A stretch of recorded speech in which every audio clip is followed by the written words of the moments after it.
How y'all doing? Good. Hey, look, I want to tell you, I see a lot of my friends here. Obviously, Steve is a good friend of mine. And matter of fact, you had me here at Kokomo's about a year and a half ago for the men's group. And then we went and did a podcast. And I promised you, I said, if you'll come down to Memphis, you'll be safe.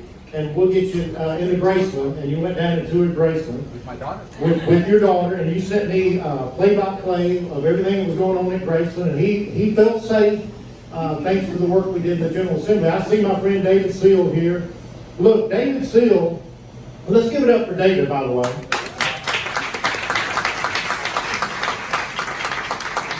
David Seal would come to my office in the Senate, and he would have, on the surface, some of these bills would be like, David, where are you dreaming this up?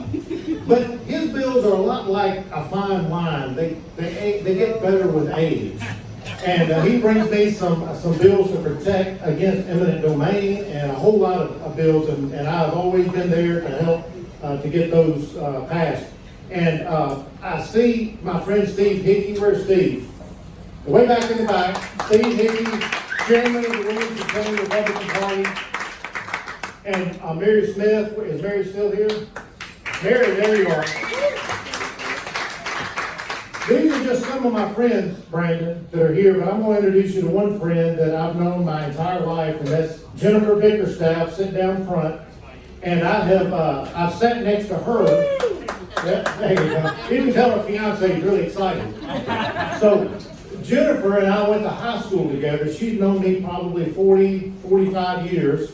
And as you know, I'm running for office. I'm running for Congress in the 9th Congressional District. And I have kept her occupied so she doesn't talk to Todd and give any of my youthful indiscretions away. So I'm glad to see my friend Jennifer.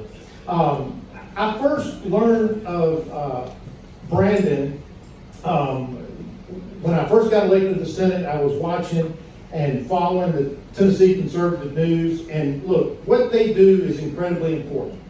And not only do y'all report what's going on in the General Assembly where other people won't, but you also hold conservatives accountable. Many of us campaign and we say what we're going to do, and we're going to lower taxes, reduce the size and scope of government, protect the Second Amendment, and close primaries. But what happens is they get elected and those things don't happen. And it's the Tennessee Conservative News that is working hard to ensure that we're held accountable. And when legislators don't behave the way they said they would do during the campaign, Tennessee Conservative News is there to ensure that we're held accountable. Look, the reason y'all are here is very important.